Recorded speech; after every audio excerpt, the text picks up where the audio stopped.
நிகழ்ச்சி ஒன்றில் பேசிய நாம் தமிழர் கட்சியின் தலைமை ஒருங்கிணைப்பாளர் சீமான் விஜய்க்கு ஒய்பிரிவு பாதுகாப்பு வழங்கியது குறித்து விமர்சித்தார். இந்த நிலையில் 2011 தேர்தலில் வடிவேலுவை விஜயகாந்தை விமர்சிக்க பயன்படுத்தியது போல 2026 தேர்தலில் விஜயை விமர்சிக்க சீமானை திமுக பயன்படுத்துவதாக சமூக வலைதளங்களில் குற்றம் சாட்டுகின்றனர் தமிழக வெற்றிக் கழகத்தினர். மேலும் கடந்த சில தினங்களுக்கு முன்பு நடந்த ஸ்டாலின் சீமான் சந்திப்பையும் சுட்டிக்காட்டுகின்றனர்.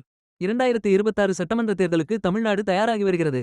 கூட்டணி தொடர்பான பேச்சுகளும் சூடுபிடித்துள்ளன. திமுக கூட்டணி கிட்டத்தட்ட அதே நிலையில் எதிர்பார்க்கப்படுகிறது.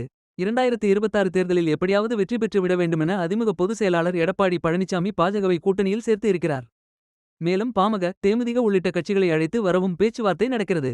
இது ஒரு புறம் இருக்க திமுகவை ஆட்சியில் இருந்து அகற்ற அதிமுக தமிழக வெற்றிக் கழகம் கூட்டணி கூட அமையலாம் எனவும் அதில் சீமான் இணையலாம் என பல யூகங்கள் பரவி வருகிறது.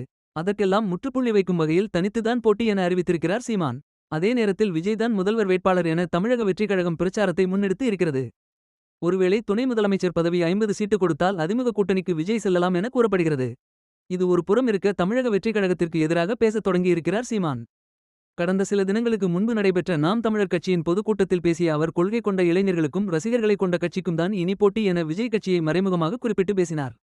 அதாவது தமிழக வெற்றிக் கழகத்தை தான் அரசியல் எதிரியாக கருதுவதாக சீமான் பேசியிருந்தார்.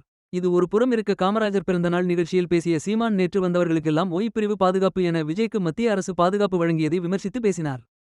இந்த நிலையில் சீமானின் அறிவிப்பு திமுகவின் பி டீம் போல இருப்பதாக விமர்சிக்கின்றனர் தமிழக வெற்றிக் கழகத்தினர். அதாவது 2011 தேர்தலில் விஜயகாந்தை வீழ்த்த வேண்டும் என நினைத்த திமுக திரைத்துறையிலிருந்து வடிவேலுவை பயன்படுத்தியது. தொடர்ந்து பிரச்சாரங்களில் விஜயகாந்த் குறித்து பல்வேறு அவதூறான கருத்துக்களை பேசி வந்தார் வடிவேலு. இந்த நிலையில் 2011 தேர்தலைப் போல 2026 தேர்தலில் விஜயை விமர்சித்து பேச சீமானை திமுக களம் இறக்கியிருப்பதாக குற்றம் சாட்டுகின்றனர் தமிழக வெற்றிக் கழகத்தினர். அதுமட்டுமல்லாமல் கடந்த சில தினங்களுக்கு முன்பு நடைபெற்ற ஸ்டாலின் சீமான் சந்திப்பையும் சுட்டிக்காட்டுகின்றனர். ஆளும் கட்சியை விட்டுவிட்டு முதன்முதலாக தேர்தலை சந்திக்கும் கட்சியை ஏன் சீமான் விமர்சிக்க வேண்டும் எனவும் கடந்த காலங்களை தம்பி தம்பி என விஜயை குறிப்பிட்டு பேசிய சீமான் தற்போது அவரை விமர்சிக்க காரணம் என்ன என அடுக்கடுக்கான கேள்விகளை எழுப்புகின்றனர். மேலும் சீமான் விஜய் குறித்து பேசிய பழைய காணொளிகளையும் தற்போது பேசிய காணொளிகளையும் இணைத்து பகிர்ந்து வருகின்றனர். இதனால் நாம் தமிழர் தமிழக கட்சி கழகத்தினர் இடையே சமூக வலைதள மோதல் வெடித்துள்ளது. மேலும் இது போன்ற தகவல்களுக்கு நமது சேனலை சப்ஸ்கிரைப் செய்யவும்.